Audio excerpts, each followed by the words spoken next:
Who would have imagined that just offshore Ghana lies one of the biggest oil fields known to Africa? The story begins in downtown Dallas, United States, and a small group of individuals with a passion for finding oil. Kosmos is a company formed at the beginning of the decade to find oil. It's what we do. We find oil, and we generally find oil in some of the most difficult places to look for oil on the planet. The easy oil has been found. The hard oil, the difficult oil, is where the future lies. And that's what Kosmos is focused at, finding difficult oil. Kosmos is no ordinary company. We are small, nimble, move quickly, and most importantly, our business focus is on those areas which most companies have no interest in. It's a talented, tightly knit and highly motivated team. We have some of the best and brightest people in the industry, trained by all the majors, but they've come to Kosmos to do what they really do best, which is find oil. It's an exploration team that literally has been together for years and years. And we all just love geology and geophysics, and on top of that, looking for oil. We have a lot of fun together. Everybody expects a lot out of each other, and everybody delivers.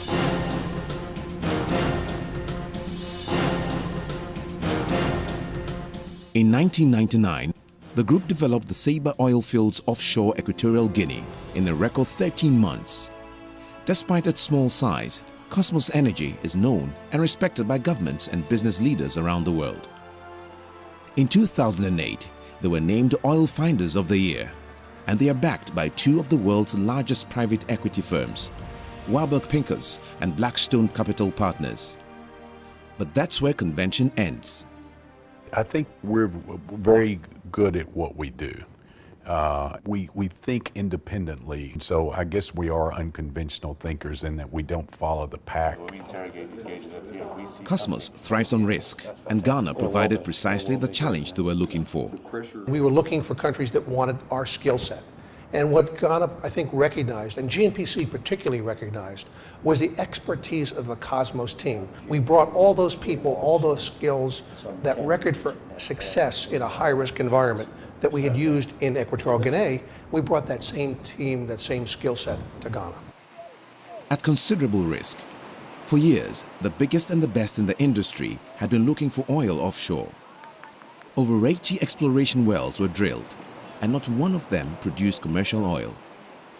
And when Kosmos arrived here in 2004, fortunes had been lost and the industry was leaving in droves. For us, what made Ghana very attractive was that there was numerous wells drilled, numerous wells that showed indications of hydrocarbons, oil and gas, but nobody had quite figured out what this recipe for success was.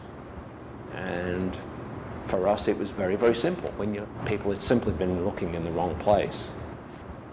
So what did it take to find oil in an area that the rest of the world had given up on? I think a lot of it's the technology, and it's also the people who use the technology and the tools. It's the commitment. It's the willingness to look where others wouldn't look or had abandoned all hope. We think we can do a job that other people can't do. And I don't want to sound too boastful, but the reality is we did it in Ghana. It's all about the quality of information, he says. 3D seismic is, and it's not just the tool, it's the technician that uses or the scientist that uses it. It's a tool to see below the surface of the earth at depth. So in very deep water, it can see several miles below the bottom of the ocean, and it sends back sound waves. And that allows us to simulate a three-dimensional view of the Earth's crust. What you end up with is what we call a cube of data. And that cube of data starts at the seabed and goes down through the rock formations that contain the oil field and allow you to see the shape of the subsurface. And then what you do to understand that is you draw cross sections through the Earth's crust. It's like a jigsaw puzzle. It's like a detective investigation. You have certain pieces of information and you're trying to put it all together. And by putting together this puzzle, we can figure out what sort of rock it is. Does that rock contain hydrocarbons? Are those hydrocarbons gas or oil? Or is it water bearing? There's a saying that we particularly believe that oil is found in the minds of great scientists or great geologists and geophysicists. It's not found on a computer terminal. So far, we've been lucky, and everything that Kosmos has drilled has been successful. The company's faith in Ghana paid off. In June 2007, Kosmos struck gold. It was an incredibly exciting time. We had been working diligently for 2 years by then. GNPC was right at our side. They had people in our offices working with us. Their hopes were high. Our hopes were high. It was clear to us immediately that this was not any ordinary discovery. In August the same year, they made a second discovery, and in January 2009, a third. Early estimates showed the giant Jubilee field could contain reserves of up to 2 billion barrels of oil, propelling Ghana into the major league of oil-producing nations. And not only has Ghana been blessed with vast quantities of oil, but with quality oil too. Everybody will want it because it's light, it's sweet, it's easy to refine. It's a good crude oil. The other thing it's going to do is it's going to command a high dollar when it comes to going to market. So Jubilee is just this combination of incredible place to work, a incredible reservoir to deal with, and a fantastic oil. It's just the best of all worlds, really.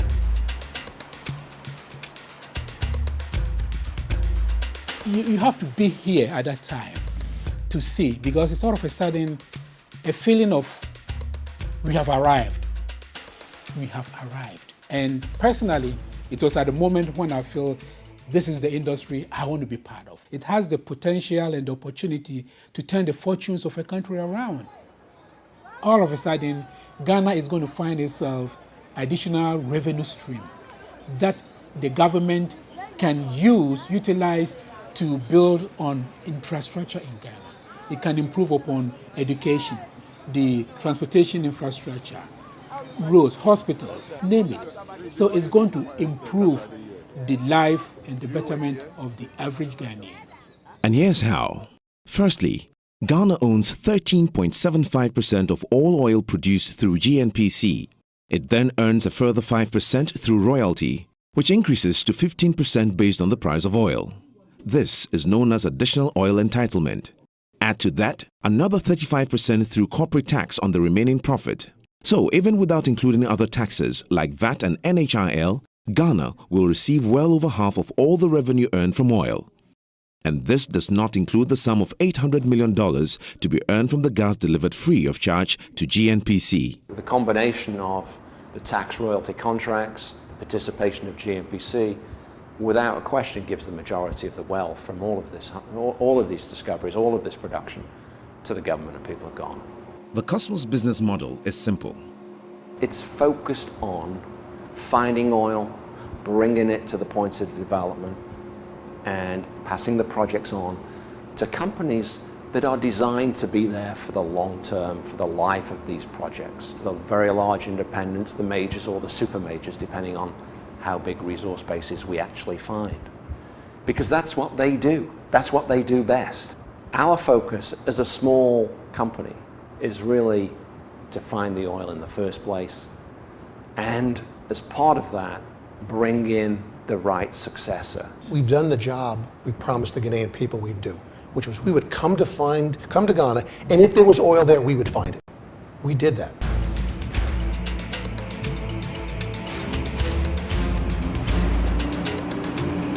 But the challenges are huge.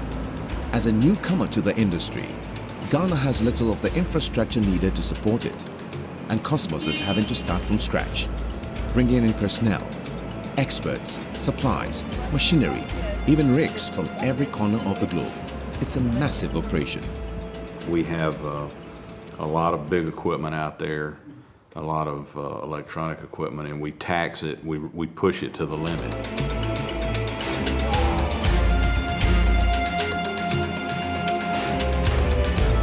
A well is like a race. Once it starts, I mean, it's a race to the finish line. We're spending a lot of money every day, and time is money in the extreme on these type operations.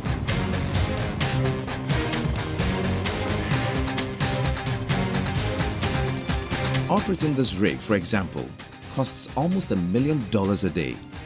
Drilling a single well can cost up to $100 million. Consider the fact that they are drilling in almost 1,500 meters of water, with wells extending up to 3 kilometers below the Earth's crust, into reservoirs that are 90 million years old. At a depth too cold for divers to operate, a remote-controlled vessel is the eyes of the rig on the ocean floor. And above decks, a team of onboard geologists constantly evaluate deep-sea samples to ensure the process is on track. It's a highly complex technical challenge. The important thing is it needs to be done well.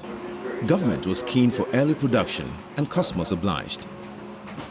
While most companies take up to 7 years to reach production, Kosmos plans to do it in a record-breaking 3. First oil will be pumped to the surface in the last quarter of 2010. We helped to galvanise a fast-track development. We manned up with rigs very quickly at a time when it was difficult to get rigs. And we got on with it, and we've drilled, I think, in the region of 15 wells already, in preparation for the arrival of the FPSO, which is next year, of course. FPSO stands for Floating Production Storage and Offloading Vessel. It's a massive 1,000-foot tanker formerly used to carry oil around the world. Today, it's in a shipbuilding yard where at a cost of $900 million, it's being converted into a huge floating factory. This is a pretty complex thing. This is being done in Singapore at the Jurong shipyard, which is it's an amazing facility where they do lots of work, where they'll have 2,000 and 3,000 employees that'll be working on this vessel at any given time. Once complete, it will be anchored above the oil wells, 60 miles offshore. Raw oil from the ocean bed will be pumped up into the vessel, processed, and stored in its massive hull. When it reaches its capacity, 1.8 million barrels, the oil is sold, transferred to a tanker, and shipped out. And here in Singapore, the vessel is nearing completion. The team, once again, is delivering on something that many people thought not possible. We are definitely on track for production in the last quarter of 2010. Already, Ghanaians are gearing up to take advantage of the many possibilities that will flow from the oil find.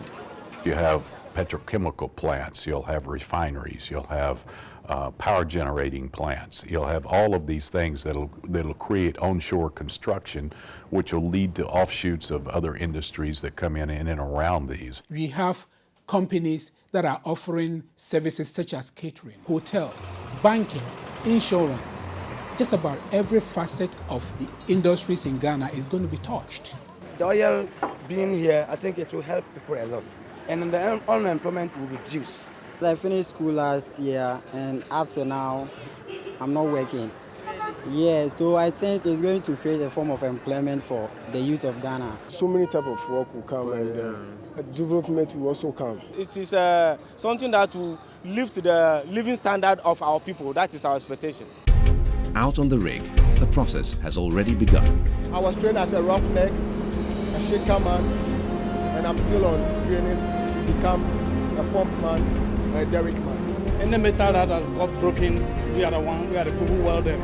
If you want to lift anything, any booming pipe, drilling pipe, yeah. We are all serious here. All the people are working here, everybody is serious. You don't joke here because we are not in offshore, we are working on offshore. In the offshore job, we don't play.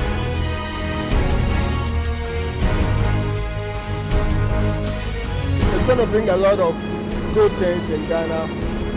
We have to, at least our government have to take care of it so that it's going to help us and our generations coming up. It's all about managing the wealth.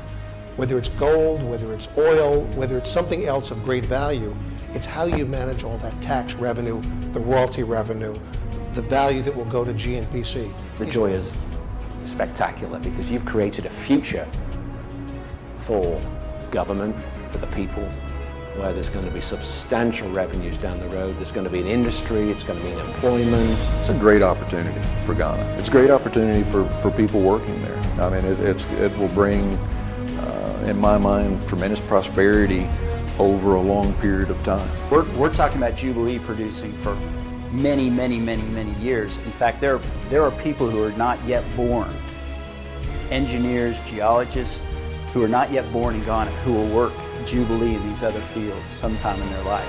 I was extremely happy for us at Kosmos as a company, but I was also very, very pleased for the Ghanaian people, because I knew it was going to make a meaningful difference in the lives of all of the people. We see a tremendous future in Ghana, and it's a place we believe in. We've obviously invested a lot of time, a lot of effort, a lot of money, and we expect hopefully a very long-term relationship with Ghanaians.